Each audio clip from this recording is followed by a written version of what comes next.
Hello guys, welcome to Sri Ari Creations. நம்ம என்ன பார்க்க போறோம்னா ஸ்லீவ் மார்க்கிங் பார்க்க போறோம். ஃபர்ஸ்ட் கீழ பேஸ் 10 inches மார்க் பண்ணிக்கலாம்.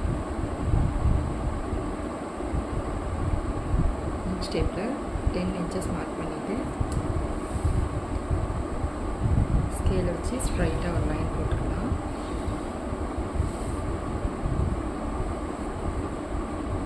நெக்ஸ்ட் height மார்க் பண்ணணும்.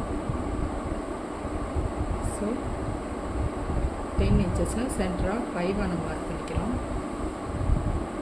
மார்க் பண்ணிவிட்டு ஹைட் வந்து ஸ்லீவோட ஹைட் வந்து 9 inches. ஸோ 9 inchesல இங்கே ஒரு மார்க்கிங் எப்படி எக்ஸ் மாதிரி ஒரு மார்க்கிங் போட்டுக்கோங்க. நெக்ஸ்ட்டு அளவு ப்ளவுஸ் எடுத்துக்கணும். இது நான் பண்ண ப்ளவுஸ் தான் கைஸ்.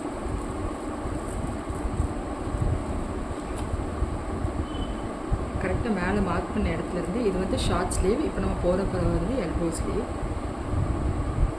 இல்லை கரெக்டாக இந்த எல்போ வர்ற இடத்துல ஸ்டிச்சஸ் வர்ற இடத்துல கரெக்டாக லைன் மார்க் பண்ணிவிட்டு இந்த அக்கிள் கரெக்டாக பிடிச்சிட்டு இப்படி ஒரு கோடு, இப்படி ஒரு லைன்ஸ்.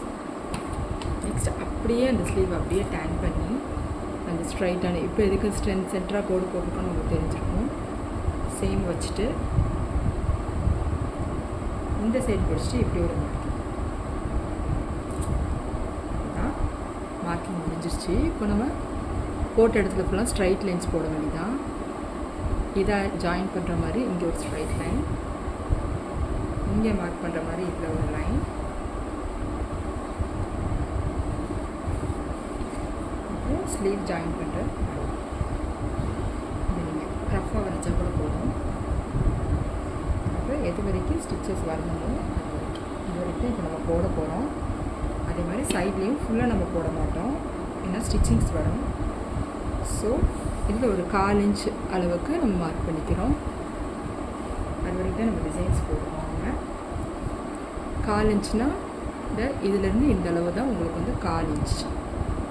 இந்த அளவுக்கு மட்டும் நம்ம இதில் கரெக்டாக கேப் விட்டு நம்ம அது வரைக்கும் வந்து டிசைன் போட மாட்டோம். ஓகே கைஸ், நெக்ஸ்ட் வீடியோவில் என்ன டிசைன்